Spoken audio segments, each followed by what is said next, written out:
Le altane di Venezia fanno parte della città. Così il TAR del Veneto, che con questa sentenza chiude una vicenda iniziata nel 2019, quando il comune aveva demandato alla soprintendenza dei beni la richiesta di una residente di costruire una propria altana sul tetto del proprio palazzo. Le altane a Venezia sono una sorta di terrazze in legno a cielo aperto che costituiscono parte integrante dello skyline della città, al punto da diventare luogo privilegiato da cui osservarla.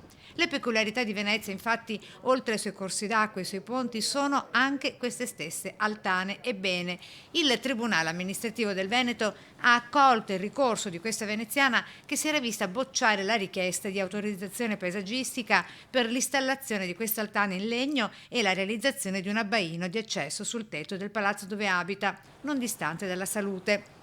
Il progetto pregiudica l'interesse del sito tutelato, le aveva detto la soprintendenza. I giudici amministrativi invece hanno rovesciato questo parere, annullandolo e ponendo fine così alle ragioni del contrasto dell'opera con il tutelato interesse paesaggistico ambientale.